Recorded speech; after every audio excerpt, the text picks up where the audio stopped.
for today's vlog, gagawa tayo ng food for the gods! Okay, it is a Filipino dessert. Ang primary na ingredients nito ay dates and walnuts. So, let's begin.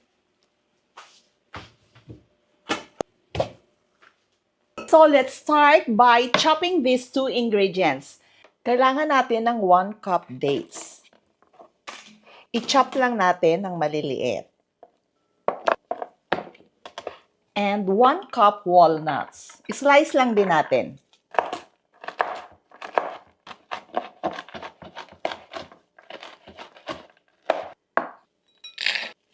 So, ready na ang ating walnuts and ang ating dates. Dito naman sa ating mixing bowl, maglagay lang tayo ng 1/2 cup melted salted butter.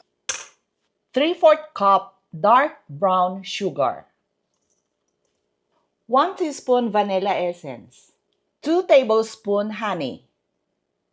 Para maging chewy pa siya, dagdagan natin ng 1 tablespoon glucose syrup. I-mix muna natin.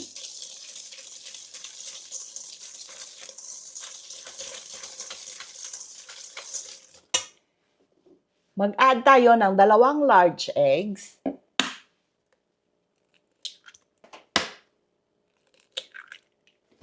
I-mix natin mabuti.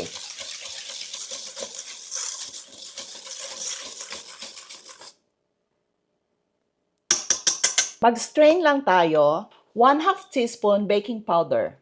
1 cup all-purpose flour. I-strain lang natin. I-mix lang natin by folding method.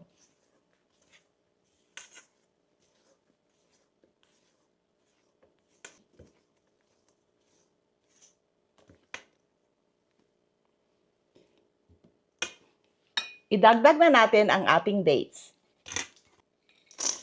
and walnuts. Ihalo lang natin. Wow! This is so rich! Ang sarap niya na tingnan. Okay. Ilagay na natin sa ating baking pan na size 8 inches by 8.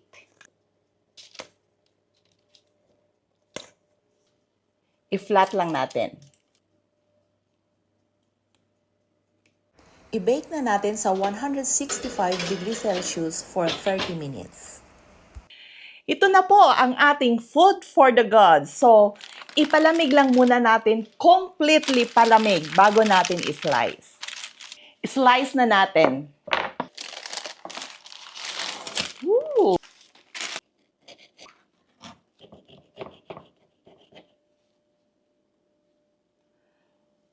Ooh! So moist.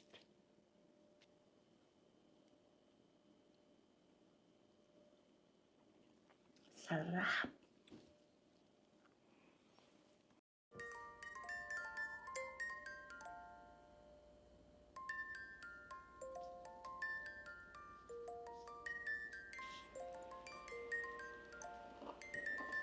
Hindi mo masabi kung saan nag-derive ang pangalan na food for the gods until matikman mo.